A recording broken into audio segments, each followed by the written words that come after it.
भाजपाचे जिल्हा सरचिटणीस बापूसाहेब पाटील यांच्यावर शुभेच्छांचा वर्षाव, पक्ष आणि संघटन वाढीसाठीच्या कार्याची दखल, महत्त्वाची जबाबदारी. भारतीय जनता पक्षाच्या जिल्हा सरचिटणीसपदी निवड झाल्यानंतर बापूसाहेब पाटील यांच्यावर सर्व स्तरातून शुभेच्छांचा वर्षाव होतो आहे. राष्ट्रीय स्वयंसेवक संघ आणि भाजपामध्ये अनेक वर्ष सक्रियपणे कार्य करत त्यांनी संघटन बळकटीसाठी महत्त्वाचे योगदान दिले आहे. तळागाळातील कार्यकर्त्यांशी मजबूत संपर्क, पक्षवाढीसाठी केलेले सातत्यपूर्ण प्रयत्न आणि संघटनात्मक कौशल्य यामुळे पक्ष नेतृत्वाने त्यांच्यावर जिल्हा सरचिटणीस पदाची जबाबदारी सोपवल्याचे सांगितलं जात आहे. पिंपळगाव नगर परिषदेतील भाजपाच्या यशामागे त्यांचा महत्त्वाचा वाटा असल्याची भावना कार्यकर्त्यांनी व्यक्त केली आहे.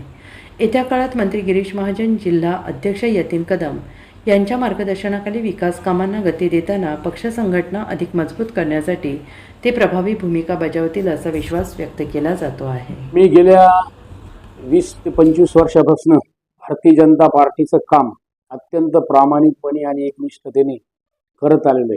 जी पक्षांनी आत्तापर्यंत जबाबदारी दिली मी ती पूर्णतः पार पाडली. त्याच्यामुळे पिंपळगाव शहराध्यक्ष असेल, 2 टर्म निफाड तालुका अध्यक्ष असेल, गेल्या 4 वर्षापूर्वी मी संघटन सरचिटणीस नाशिक ग्रामीण अशी महत्त्वाची जबाबदारी त्या काळामध्ये मी चांगल्या पद्धतीने पार पाडली आणि मध्ये किसान मोर्चा प्रदेश सचिव म्हणूनही मी त्या ठिकाणी काम केलं.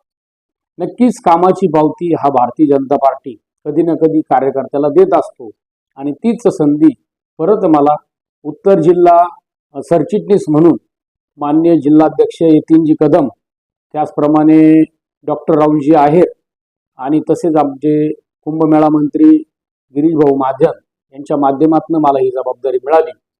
त्याचा मी यशस्वीतेने काम करण्याचा प्रयत्न. खरं तर सरचिटणीस म्हणजे संघटनात्मक जबाबदारी, संघटना मजबूत करणे, कार्यकर्त्यांना सहभाग करून घेणे आणि आमचे जिल्हाध्यक्ष माननीय यतीनजी कदम खऱ्या अर्थाने एक कणखर नेतृत्व या जिल्ह्याला मिळालेले. त्यांच्या नेतृत्वाखाली उत्तर जिल्हा हा नक्कीच महाराष्ट्रात 1 नंबरचं काम जिल्हा म्हणून त्या ठिकाणी करेल असा विश्वास मला या माध्यमातून वाटतो.